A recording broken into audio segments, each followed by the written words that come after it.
traditionally, real estate has been a place where you invest for stability. But that's what's got the markets in a big question mark in New York City right now is the stability is in question of one of the most basic American things, which is your ability to own real estate, because that city allowed 40% of the city to become people from other countries who want free stuff, who've elected a socialist with 20% of the vote because people don't turn out to vote. There's so many layers on this that are crazy. But of course, we'll stick to the real estate and the mortgage side. Tell all y'all that if you are not paying attention to this, if any of this is new to you, you have got to get dialed in. I know it gives you heartburn, have your hair fall out, reading all this stuff, but too many people are doom scrolling and they are numb and they have no idea what's going on. You're buying property and you're in a space that has that kind of thing happening, and you're dependent upon a social order of sorts to maintain the properties and to be able to make sure that your asset is protected. The biggest risk to any real estate investor is the damage to the home.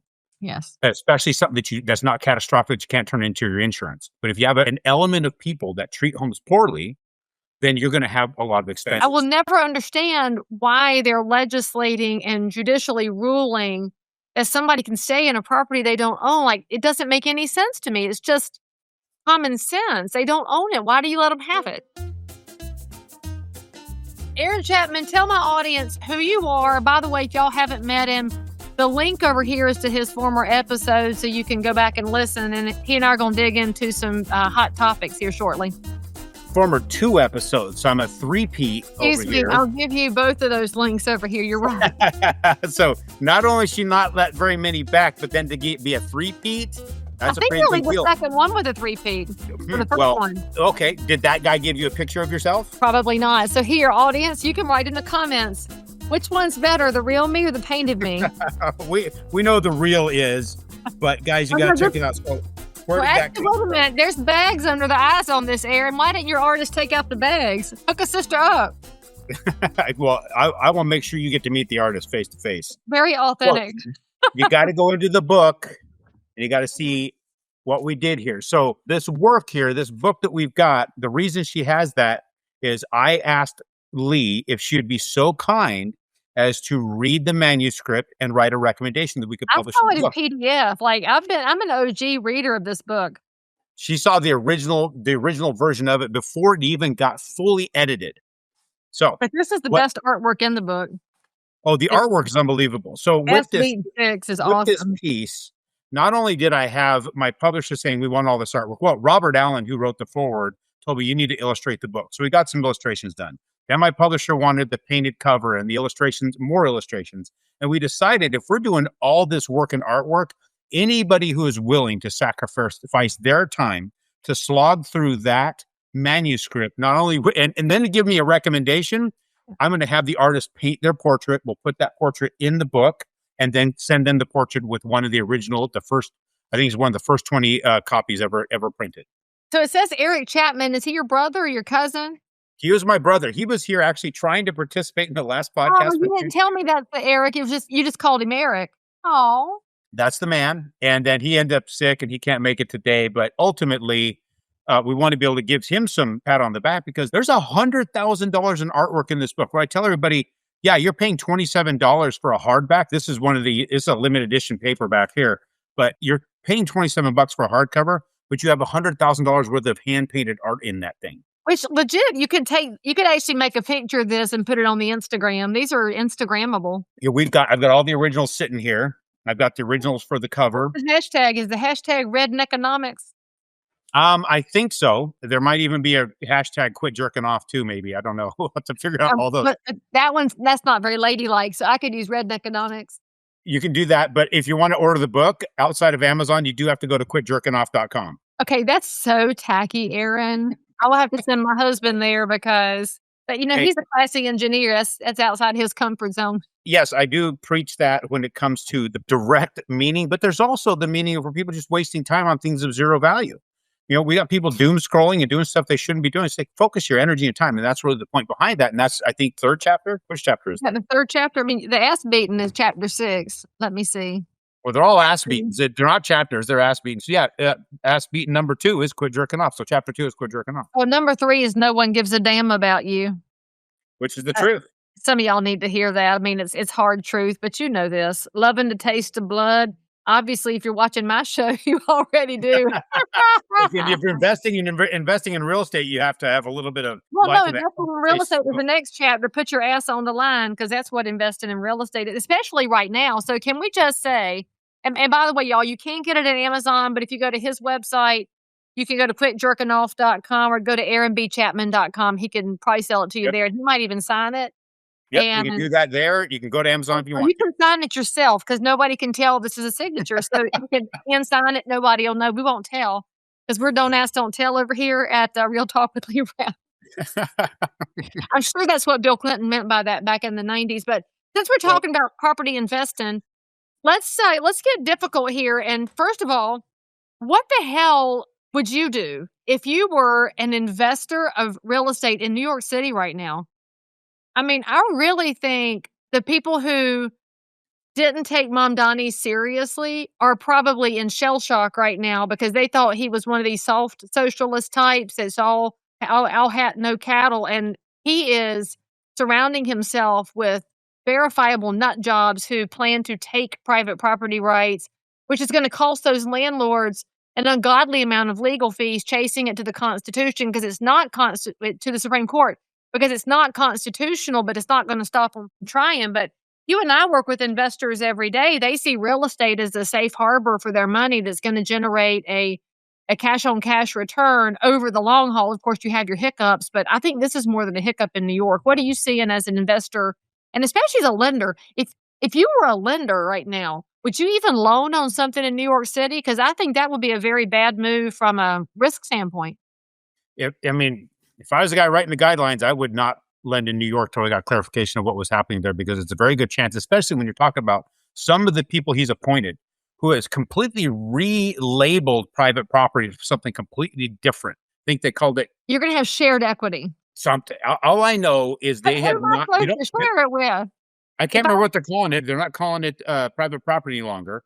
Well, it was the warrant for collectivism, and then they said you're going to have shared equity. And so put your ass on the line is what investors have done forever to provide rental housing to people who don't have the ability or the desire to own. It literally just came into my head as we're recording this. Has there been any talk about lending guidelines? Because as a shareholder in some financial institutions, I'd be mad as hell if my bank was giving mortgages in New York City right now for investment property, or for primary too. Well, New York is its own island in general when it comes to financing, because me as a real estate investment lender, I don't lend in New York. Most of the institutions don't.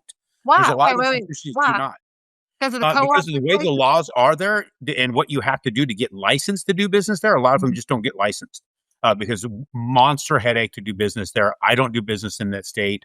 I don't do business anywhere near it. And the people that I have done business with that do business there, it takes them a heck of a lot long to get done, because there's an enormous amount of paperwork that has to be done to be able to get a loan closed in New York. So is that JP Morgan Chase protecting their territory? I would doubt it's the big banks that are protecting that territory, but now they're at risk because of the laws that are going to be happening within that place. The thing that is it's interesting to see when people start to collude and try and build these barriers around it. Others collude against them, and ends up creating this little war, and nobody wins in war. It's who can survive the most devastation is a so-called winner, but there's no such thing as a winner in a war. The only people that win are the people financing it. That's it. So there's something going on in the background that's going to be, this is my belief, and I don't know because I'm not sitting in those rooms, but people that are perpetuating this thought process in New York and other places, that's going to be owned by the state. It's going to be something that the state will then control, and that whoever had that ownership, you're just pretty much going to be, if you get bought out, it's going to be pennies on the dollar what that value is. If I could get out of it, I would get the heck out of it now. If I was a real, I am wondering, because I need to bring some more New York City realtors on here, but of course the ones I've spoken to are unwilling to come on the show right now because they don't want to be seen as inducing panic, but they're feeling a sense of, well, let's just call it unrest, because they don't know what's happening next. And we know in real estate, whenever there's uncertainty, prices tend to fall, not because the market is ruined, but because uncertainty is what causes trouble in the equities market, the bond markets, the mortgage markets, the real estate market. Basically, if you want to talk uncertainty, look at the precious metals market right now. Oh, yeah. Never in time have you seen what's going on with silver. I mean, hell, Costco sold out of like 2.5 million ounces in just a matter of a short window of time. Well, and it's a year ago that I listened to Peter Schiff's podcast, and I highly recommend that to anybody who wants a common sense explainer on the financial side, although he gets pretty weedy. If you're not a financial person, you can get lost, but it was only a year ago they were talking about the ceiling on silver has been hanging out at 30 forever. And so would there be a breakout? And a breakout would be anything above what the ceiling has been. And now the new ceiling is probably 200 on silver. It's absolutely wild to watch, but that's a flight to stability. And so what you should know, if you're not a financial markets person who's stumbled into this podcast and you don't know where you are, reality is when people invest in gold and silver, they're investing in stability. Traditionally, real estate has been a place where you invest for stability. But that's what's got the markets in a big question mark in New York City right now is the stability is in question of one of the most basic American things, which is your ability to own real estate, because that city allowed 40% of the city to become people from other countries who want free stuff, who've elected a socialist with 20% of the vote because people don't turn out to vote. There's so many layers on this that are crazy.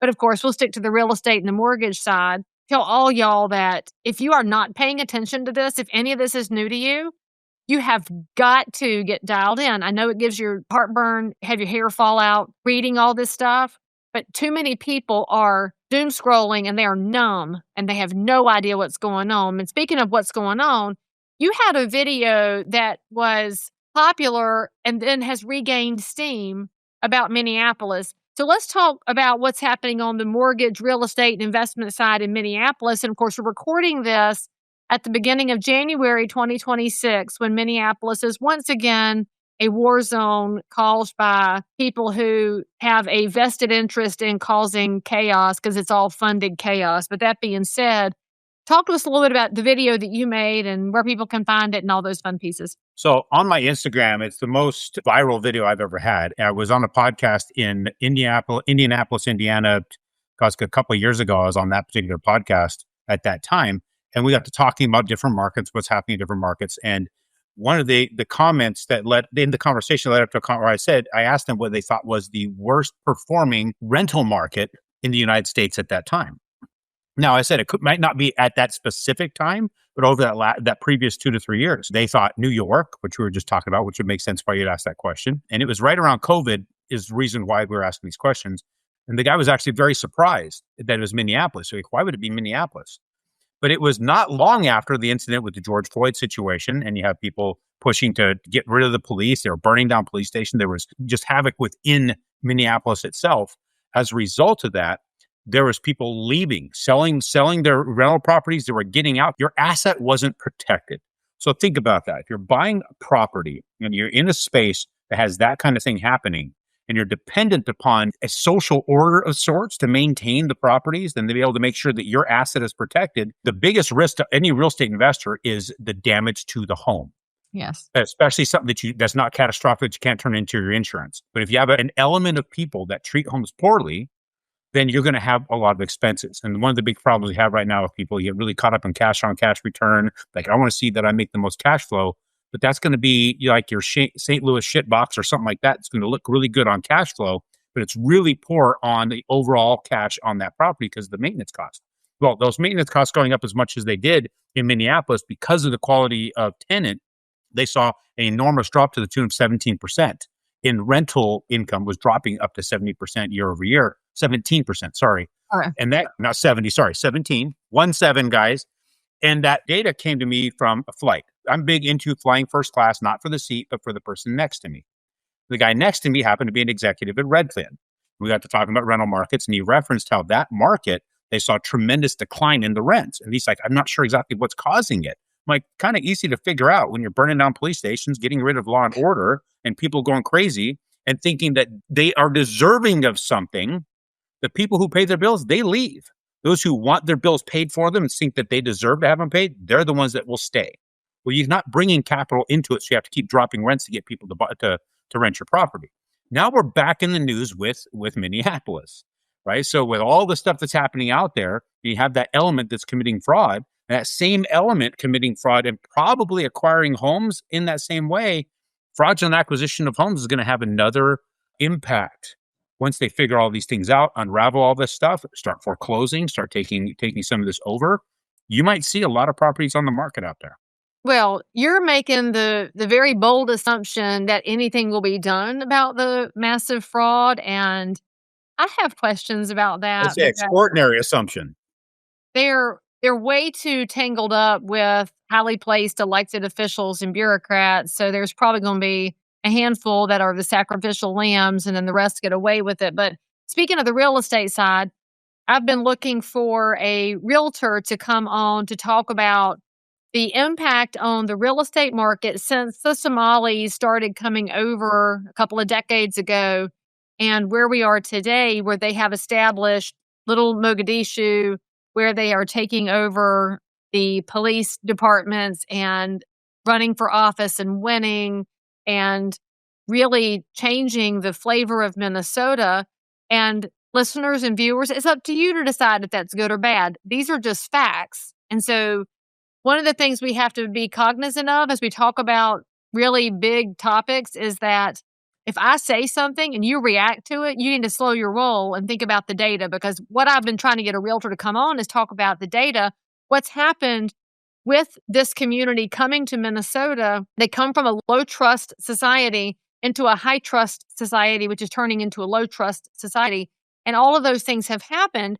So I couldn't get a realtor who wanted to come on the show. I may have one on the hook, and I'm super excited that he's willing to take that risk, because these others that I've spoken with are hesitant because they don't want the backlash from the community because they know it will be detrimental to them, which is a huge problem in my opinion. But that being said, one of the individuals I spoke with who's done a lot of transactions with the Somali community said that the bulk of the real estate they buy is through contract for deed. And that's not something we do a lot of in North Carolina. As a mortgage and lender professional who knows investing inside and out, can you give my audience the easiest way to describe contract for deed? Because my version is going to be 18 paragraphs and might be wrong. Well, and mine might be wrong too. So I work with real estate investors that are buying properties contract for deed. When you have a person trying to sell it that has plenty of equity in it, but then they're having a difficult time selling because of condition, they don't have the money to fix it up. So a lot of these investors will come in and say, "Hey, we'll take the house, but we're going to use a contractual instrument to take ownership of it that gets recorded. That person more or less has first right of refusal." Now they're not taking the actual deed. They're putting a contract almost in lieu of the deed. So you get the contract for the deed. And as long as they fulfill the obligations of the contract, that person who put that contract in place has the ability to sell it or refinance it and take ownership of it, because they're using their capital to fix it up and prep it up. And sometimes that seller stays in it as a renter. Sometimes they move. And it's almost like being able to do a seller carry on that note without having to do an actual seller carry instrument, because you can't assume the note. None of these notes are as assumable as they used to be. There may be some floating around out there, but most of them are not. So using that instrument, recording and clouding title, if you will, to give that new buyer the ability to have first right of refusal on that home. It can't be sold out from underneath them.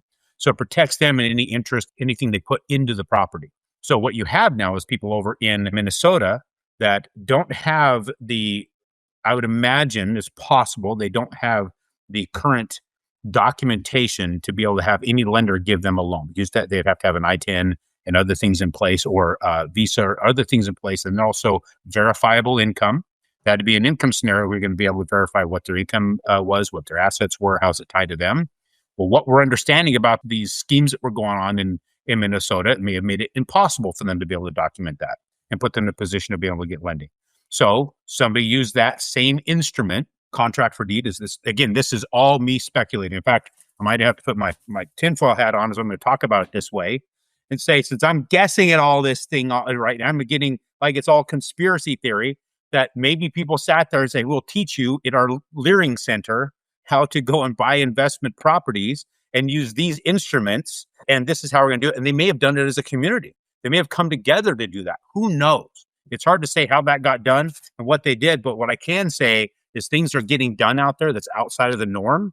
And anytime you're doing that in mass, it is going to have an effect on a market. That's the thing I want you to say again, when it happens en masse, because every marketplace has somebody who needs a creative way to buy real estate. And there are investors who provide a creative pathway, and that's awesome. But when you see it happening with an entire community, that's where your radar have to go up, because there's no loan applications going through, to my knowledge. Now, I'm sure some investors probably do a vetting process of some sort, but my guess But there is that wouldn't be a vetting process in a contract for deeds between the seller, the it's person just who owns the cash. There's home. cash changing hands, right? Exactly. The owner of the home and the person saying, I want to take control of the home. And here's the contract we're going to put in place. And here's the agreement that's going to put in place.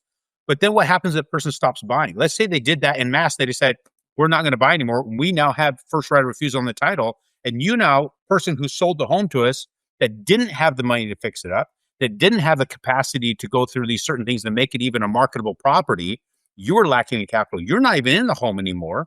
We have ownership, quasi-ownership. Go ahead and fight us. And they may not have a whole lot of capability to fight. And especially if you're talking about a big bulk of people. So now you've got that problem they have to deal with. And we're talking about how are the laws set up? Like, look at landlord-tenant laws.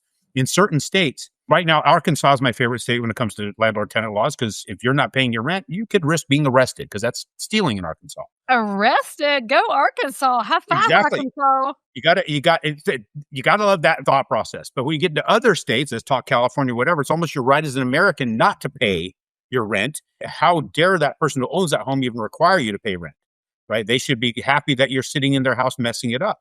So when you have that monster contrast, how are those laws, or how are those justice of the peace, or whatever judge is going to hear these arguments, how are they going to rule on that? Because you're going to be forced to have to be ruled that way.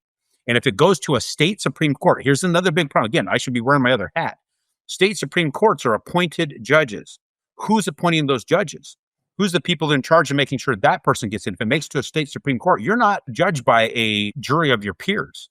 It's a single individual appointed by a government authority. And what kind of a government authority we have in Minnesota? Who's the person putting those in there? So those are some of the worries. There are certain states that I just refuse to even do anything in, because I know who makes the decisions based upon who appointed them. And I know that I am going to lose, because I come from a position of, you have to earn it, you have to pay for it, you have to be responsible for it. When you talk about a lot of this irresponsibility, I don't go anywhere near those states that promote irresponsibility. Well, it kind of goes into the same issue we've had with squatters' rights, which I think is astonishing that anybody anywhere thinks a squatter has any rights at all to a property they don't own. And yet we only have a few states that have any legislative action against squatters to give property owners a chance to get their property back. And those are people who had no intention to pay. And so you go into this scenario where the judge on the bench might say, well, but they did make payments for a year. So just because they haven't paid in 6 months, we're going to let them stay, with zero understanding. Are these judges stupid? Are they renters themselves? They don't know there's property taxes, there's insurance, there's maintenance, there's payments that are ongoing. I will never understand why they're legislating and judicially ruling that somebody can stay in a property they don't own. Like, it doesn't make any sense to me. It's just common sense. They don't own it. Why do you let them have it? Well, I think that's one of the big problems, is none of this is common sense that we're dealing with here. Everything we've discussed has zero common sense involved in it. There's agendas in it. There is ideology heavily embedded in these kinds of things. And then there's also an additional larger agenda, right? When we start looking at some of the people pulling the strings in the background, there is the famous line, you'll own nothing and be happy, right? You go back to the foundation of our country. When you get into the Bill of Rights, it talked about being able to, I think it's the Bill of Rights. I'm going to sound like it is. It's the Fifth Amendment in the Bill of Rights. It says private property shall not be taken. It's clear as day. Very, very, very clear. Also, property is not private. And then one of the main statements in the foundation of our country was life, liberty, and the pursuit of happiness, which was originally the pursuit of property. That got changed from the pursuit of property to the pursuit of happiness. Now we're being told by some overarching so-called authority, a group of jackasses sitting in a big circle jerking off at each other, saying you're going to own nothing and be happy. So we went from property becoming happiness to now you're going to have happiness with nothing. So it's a different spin on the whole thought process. And that's the agenda that I believe is being lived out by people being put in office that shouldn't be put in office. They're somehow getting in here. And now it's literally forcing us in small segments of the world. New York now is the latest one. It's got New York, got Minnesota. They're taking from us to give to a different group of people and saying that we're obligated to do that. We're not obligated to do that.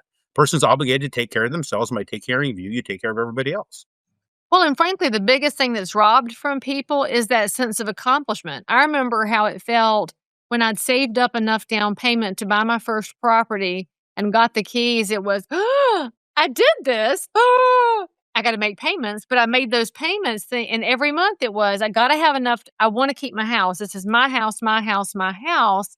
And then you fast forward to this, and the people who are looking for all the free stuff, I don't think they've been given that same sense of accomplishment. That's been robbed from people. I mean, there's no sense of appreciation. There's no sense. And I think it all started robbing. This is Aaron Chapman's opinion. Where that robbing started is when we stopped letting people slug it out on the playground. That's fair. You know, when two boys or girls can get face to face and learn how to slug it out and learn how to deal with that kind of conflict, it changed the dynamics of human interaction. But when you took that away from them, look at what we've seen happen. That happened in our lifetime. It happened when I remember when that started happening when I was in junior high, is when that started becoming a thing, that they were trying to stop that. Luckily, I still got to punch people in the nose up until high school. I mean, we Gen Xers are the last bridge generation that saw how good we had it in the 80s and lived it and are watching it being stripped from us. But the Gen Xers are, population-wise, a small generation. And I think as a generation, just a little bit slack when it comes to taking our space, because the boomers haven't let go of the power, but the millennials are grasping for it. But we're the common sense people. But speaking of, we're also overwhelmed. Think about it. We're overwhelmed with having to take care of the boomers and also to hold the next generations together, right? We're the shoulders that they put both generations on, or all that's left. Yeah, we're the same generation. Mm-hmm. Yes, we are, and we're carrying an enormous amount of weight. So you got people with a crazy ideology that's been baked into them coming up, and those that are trying to hang on to what they had. And I don't know what deal was made with the devil or who with some of these politicians, but I don't want to be 85 years old and sitting in Washington dealing with this kind of stuff. I'd rather be with my great grandkids sitting on a porch, doing my thing. I mean, I agree. And the sad part is the devaluation of the family comes from the top, because we have people like, oh, I don't know, this is really relevant to the conversation, but hey, if you have 70-year-old Lindsey Graham who has no kids, who is frothing at the mouth for war, wanting to send everybody else's kids to war, he's got nothing at stake in the next generation. What does he care? Why not stay in Washington and keep causing wars and death because you enjoy it? That dude is so weird to me. But I do have to correct something you said earlier. You said you duke it out on the playground. Girls did not duke it out. We pulled hair. So you should know that hair. Some of the best fights in the world were girl fights. Oh, but I want some bloody stuff. So if you were an investor, would you buy in Minneapolis right now, or would you let the dust settle, knowing that a lot of those tenants have guaranteed government money coming in so they can pay if they choose to, but you can't evict them? So do you choose the guaranteed payment? Do you choose the can't evict them? Do you say property values are a question mark? Is now a good time to buy? What would you tell an investor? So Minnesota, they are acting very east. So, I mean, when you're talking about New York, I would definitely stay. I personally would stay out of New York. Now but each person, it depends upon the deal, right? Everything's deal related. Are you dealing with your average renter? You deal with it. It all depends. You got to stack everything up. Me, I'm like a South and the Midwest kind of guy. And I know that Minnesota falls into that, the way they're acting about everything and the way they're doing their laws and all that stuff. It's a very Eastern thought process. Okay, you can say Northeast. You cannot say East, because my people in North Carolina right now, we are East. But you're the South. Yeah, we are the South, but right now we're trying to figure out how not to turn into some other state because of the great influx of people and money coming here, which is changing the tenor of the state, which is a whole different question mark altogether. But we're not Minneapolis, and so I think when I say the East, I'm definitely not talking the Carolinas, because you guys are always considered the South. Okay, thank you. It'd always be the South of my mind. Georgia would be the South of my mind. All of those areas would be the South of my mind, even though they're right up against the Eastern coast. No, that's not the East to me. That is the South. And I do a lot of business in the South and in the Midwest. That's the majority of my business is. I live in Arizona. What's funny is a few years ago, I was the number one loan originator in the state of Arizona, and I did 10 loans that year in Arizona. It was all the loans I did in the South and in the Midwest. And right now, the way that folks are traditionally, we're talking about that, just the way that the culture is in the South and in the Midwest, people are responsible folks. They pay their bills. It all depends upon what kind of influx is coming in and what's happening. And again, it's in mass. You can have people come in that start to integrate into the culture of that personal responsibility style culture, and you'll be fine. But it's what starts to happen in big, big movements. And that movements are probably the greatest risk we have right now to the United States as a whole, is large movements that are trying to change things. And it's a lot of it's your coastal areas that have those movements. It's interesting how well the East Coast, below Jersey, has been able to really keep things intact. Mm-hmm. But you get to the West Coast, the whole West Coast is screwed up. Yes.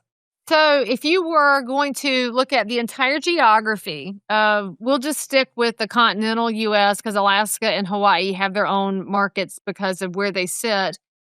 What would you say is the best geographical area for a lender right now who is risk averse? What would be the safest place to invest in the country? Pick a state. Personally, I like Arkansas. And is it strictly because of their laws, or is it the climate or jobs or the people? What's your reasoning behind that? For me, it's the landlord-tenant laws. And then, of course, the natural resources you have in that particular state are unbelievable. Right. And you do have quite a bit of jobs in the area because the fact that it's right there next to Tennessee, and Memphis is the shipping hub of the United States.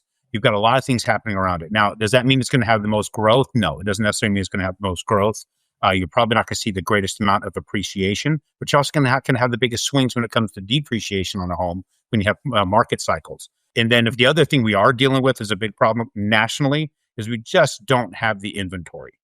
When you talk about what happened with COVID, you have that shrinking of the supply chain. Then the supply chain starts to open back up. Where they go, they went vertical with apartments. They're not building single families like they used to be. So those who are worried about a crash, no matter what market you choose, it's just understanding yourself and what you want, and what you think should be happening with the property. Find something you can find that'll stay reasonably rented the entire time you own it. It's going to be able to raise rents on it. It's going to appreciate at least 2.5% per year. You can make 20 to 30% on your money by buying a property like that. That's an annual gain that you can experience. And then finding some market that's fairly stable. It's just a boring ass market. And that's what I like about it. You're not going to experience all that. Well, because of what's happening with the apartments and how much they're building across the US and the fact we're not seeing house growth, I believe, it's just Aaron Chapman opinion, that the single family will be the most valuable per square foot real estate on the planet. Now, it's a matter of us being able to hang on to it and not have it being stripped from us because of the way that laws are being done, the way that they're trying to have this overarching thieving private real estate. If we get off our ass and start slugging it out and retain what we have, we'll have it. I think that would be where the value is at. Okay. So now let me ask you a question, because today I was at a bankers forum sponsored by the chamber. So we were having some pretty interesting housing conversations during the networking hour. And in my 26 years of real estate, it's just interesting to me that housing used to be the least popular topic, and now it is the buzzword topic. Everybody wants to talk about it, but very few people have a solution.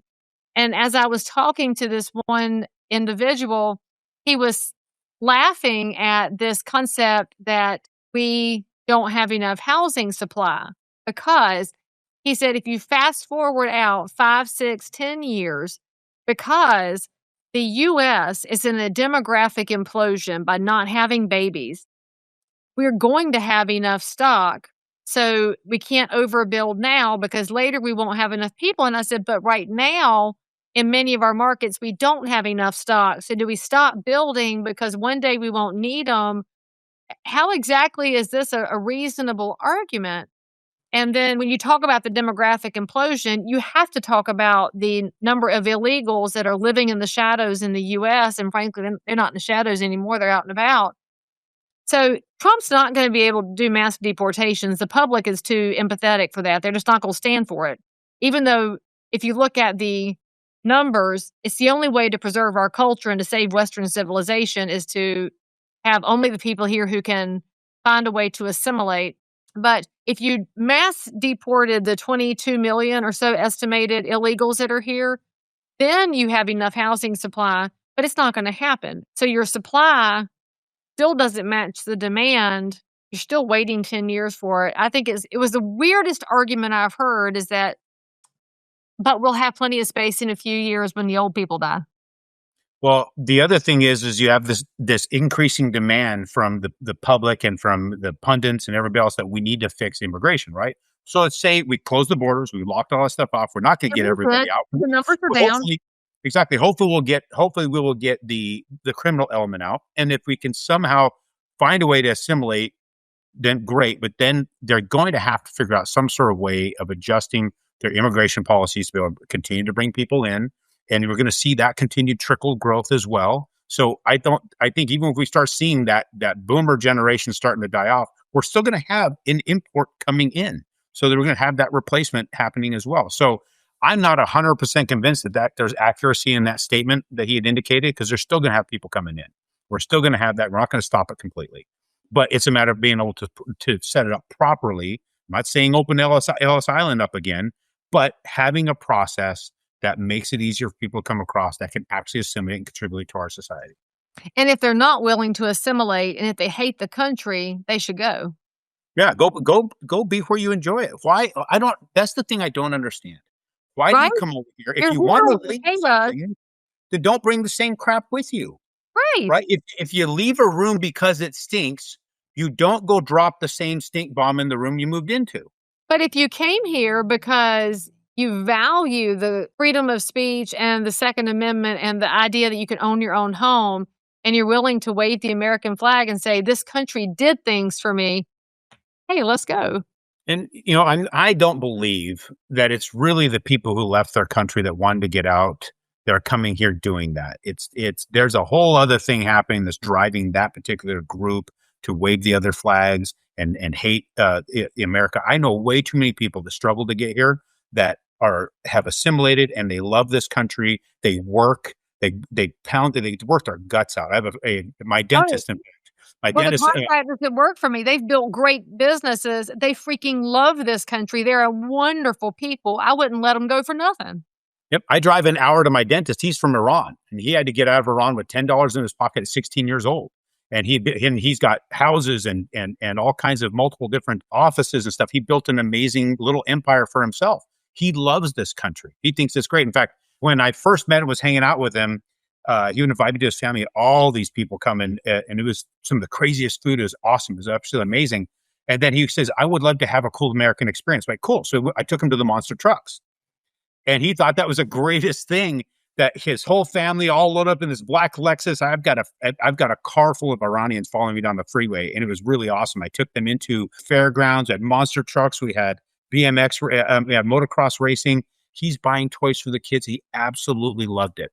People who work to get here love the culture that we have. The problem is we have people that didn't work to get here. They're trying to just do whatever they're being told and whatever they're being pushed to do, because that's how they get their free stuff.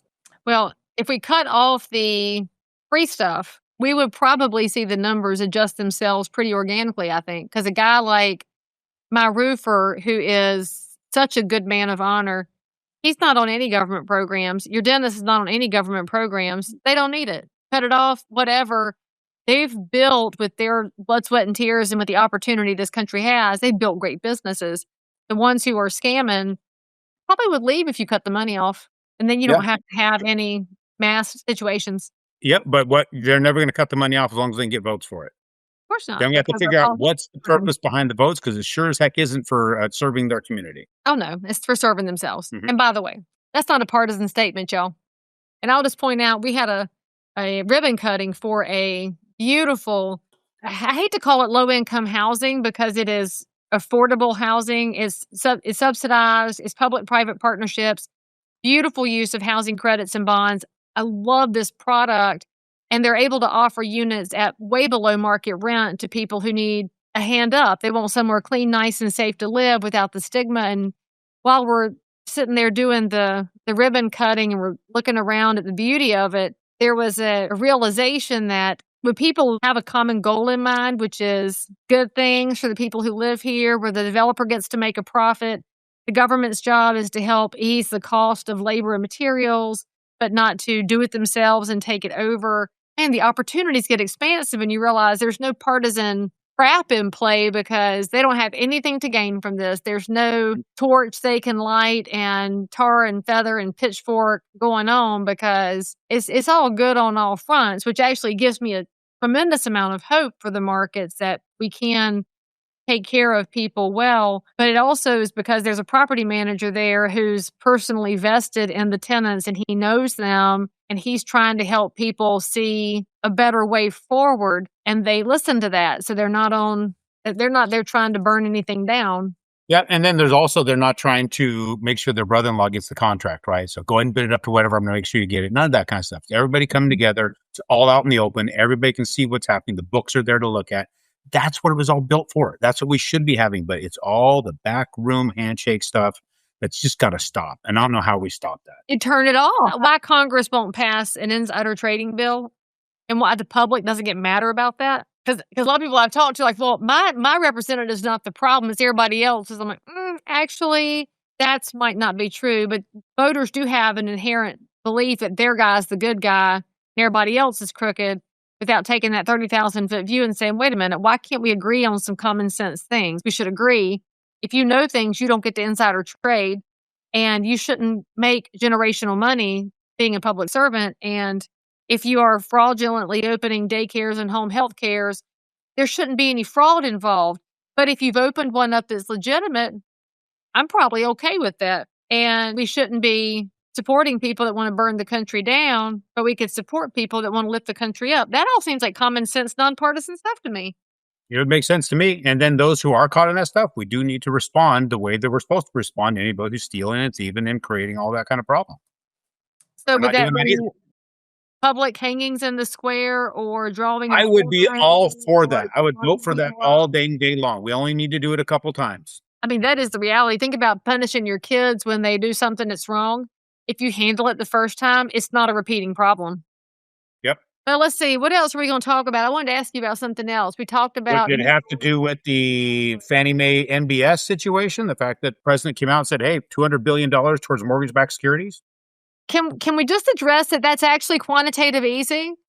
Because it is. And I had an argument with a man on Facebook who's like, that's not the same thing at all, and Trump's doing the right thing. I'm like, I can simultaneously be grateful for everything President Trump is doing and also say some of these ideas are not going to be healthy long term, like the 50-year mortgage, which I think is a disaster in the making and is debt slavery. But also the buying of the mortgage bonds, theoretically, to lower the interest rates. That's still quantitative easing because the government is not a net producer of things. They buy it. They're buying it with my dollars to let my dollars start escalating again. Inflation will go back up. Am I wrong?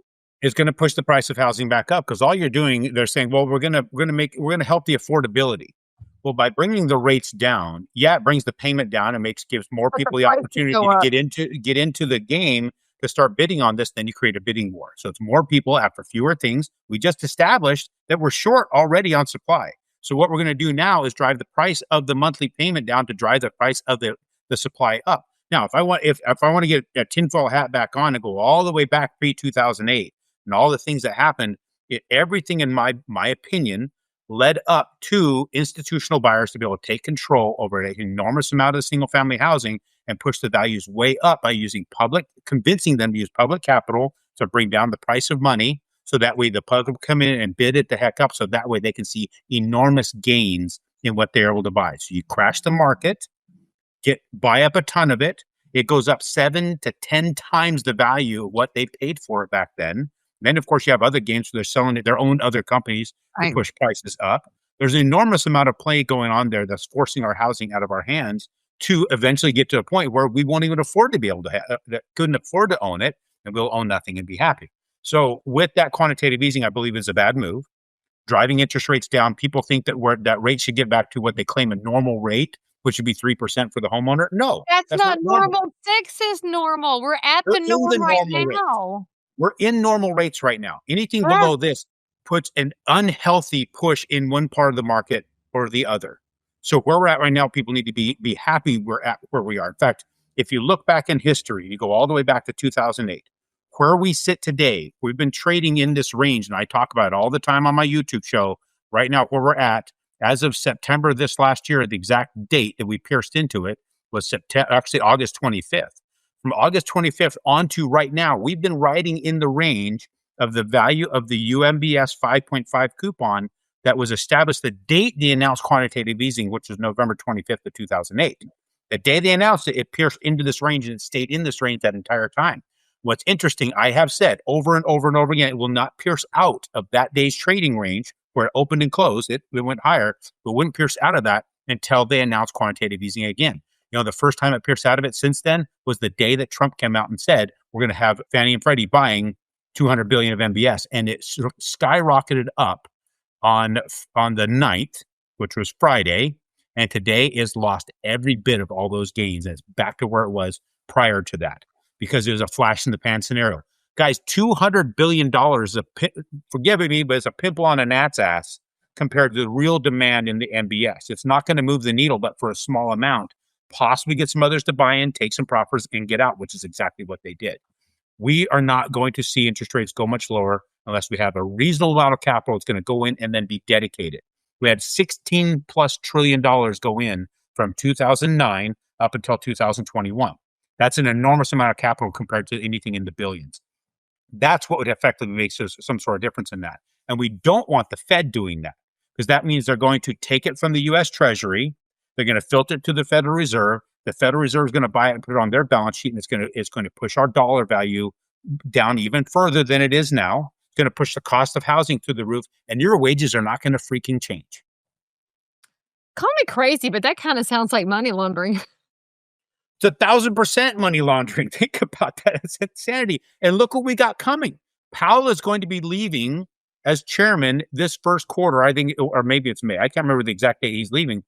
But then they're going to put another one in. Who are they going to put in? Somebody that I believe they're going to push for quantitative easing.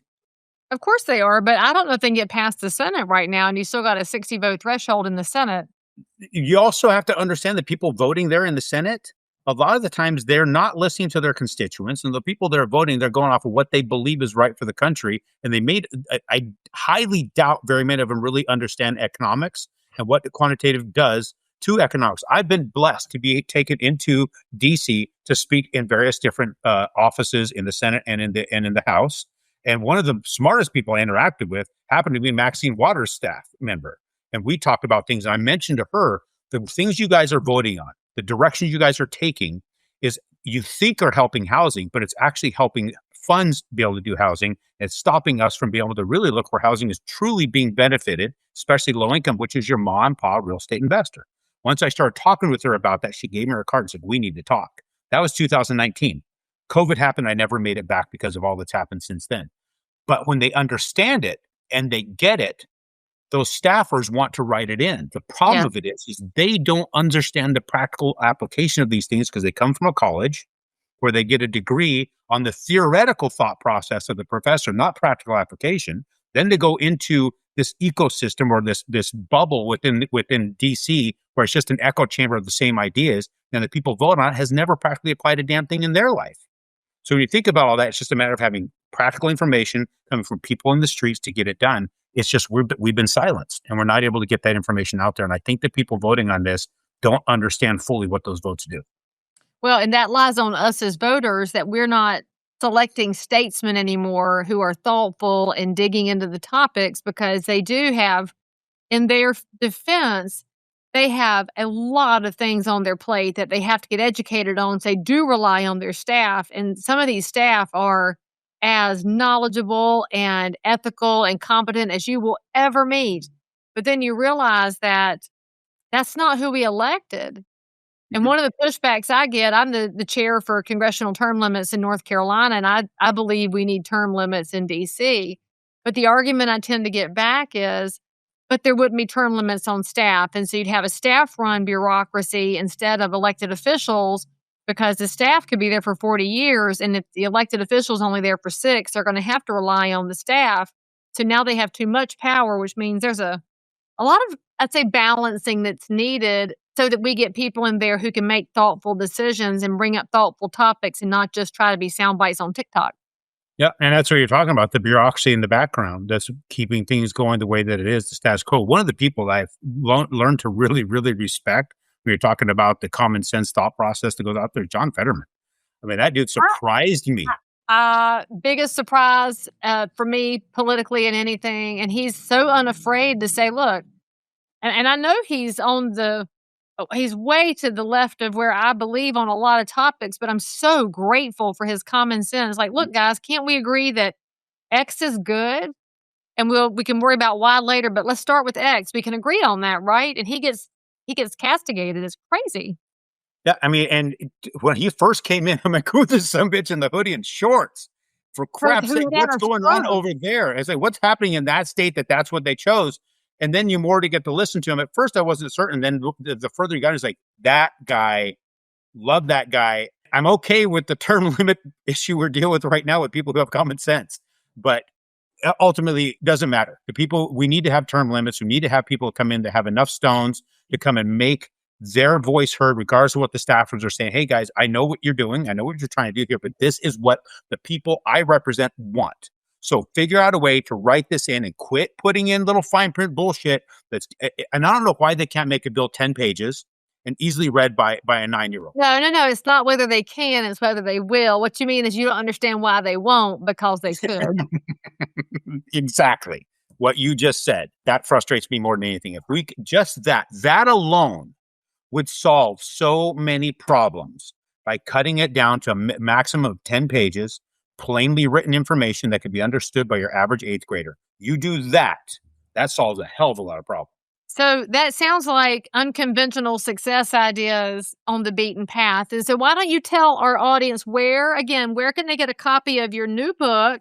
And if they want to get it signed, where do they have to buy it so they too can have your squiggle? And they'll get a squiggle from the artist. His squiggle's in there too. If you go look back in about the artist or about the illustrator, his squiggle is above that. If you want to get it just directly from Amazon, we have the audio book is going to be released actually tomorrow, the 13th. Oh, is it? Okay. He did squiggle it. Oh, hey, Aaron. Thank you. So you can get the hardcover there on Amazon. You can go to quitjerkingoff.com and get that. You can go to aaronchapman.com and get it. There is the ebook we're going to do a blitz on the ebook on the 22nd. And you're going to get a text to say, hey, blitz your people to buy it today on the 22nd. I'm going to make it very, very, very reasonable in cost on the 22nd to get the ebook. But you're going to see all that art and you're going to want the real book. Believe me, that right there has to be looked at and has to be held and you have to be appreciated. See, art's amazing. I learn more about the art every time I talk to them. But let me tell you about this audio book. So you've got two guys, they're industry legends. You got Robert Allen and Dolph DeRoos. Robert wrote my foreword and actually kind of read the book as I was writing it and tell me what, and I've got a lot of text from him saying, hey, it's perfect as it is, just keep going. And then you have Dolph that I met. I spoke at an event after he did. He stuck around to come chat with me. We talked, built a relationship and a friendship. I asked him if he would do what you did, which is read the manuscript and write a recommendation. He ended up writing a 3-page recommendation I turned into my afterword. And so Eric took that afterward and he painted the afterword. He painted the foreword. So what those guys also graciously did is they read their foreword and read their afterword. Oh, I love that. So pretty cool stuff. I'm really, really, really happy how it turned out. It was probably one of the most enormous lifts I've ever had to do in my life. It's extremely expensive to create it, get it built, and then market it. So believe me, guys, if you want to do something like that right there, expect to pay some pretty deep 6-figure cost to get there. But to me, it's something that's going to endure for eternity because there's not a lot of books like this out there. I was able to put my words to it. The hardest part of all was doing the audio. That was the toughest part. Writing it was not hard at all. I read it and I wrote this thing in just over 4 months. It was 5 months total from the concept to the finished writing. It took me almost 3 years to get the artwork done. And I was a week in doing the audio and it's miserable to do audio. It's just not fun. All right, guys, that is Aaron Chapman. So all of these links that he's mentioned, everything is in the show notes for this episode. You can follow him online. You can leave a comment below if you agree or disagree with our conversation. Lean into it because we have to care enough about our country and care enough about private property rights being accessible to all Americans that we start speaking up and having really bold conversations. And that's what this is about. That's what Redneck Economics is about, is bold conversations. So make sure you're following Aaron. Aaron, so good to have you back on the show again. I'm excited for your book's success, and I know everybody that pulls a copy is going to love it.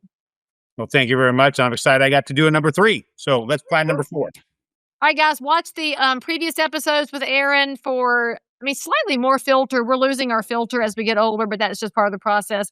Make sure that you give us a comment below. And frankly, I need the opinion of how accurate that painting is. Really good. It's actually very accurate. You need to put the jacket on. You need to get some camo on to do that one. I already told you I lost this jacket because I put it in the dryer, and this was plastic fur, not real fur, and it turned into a really bad mess since that jacket's gone now into the history books. But just like this episode. So thanks for hanging out with us, guys. We'll see you next time and have more conversations. Ooh.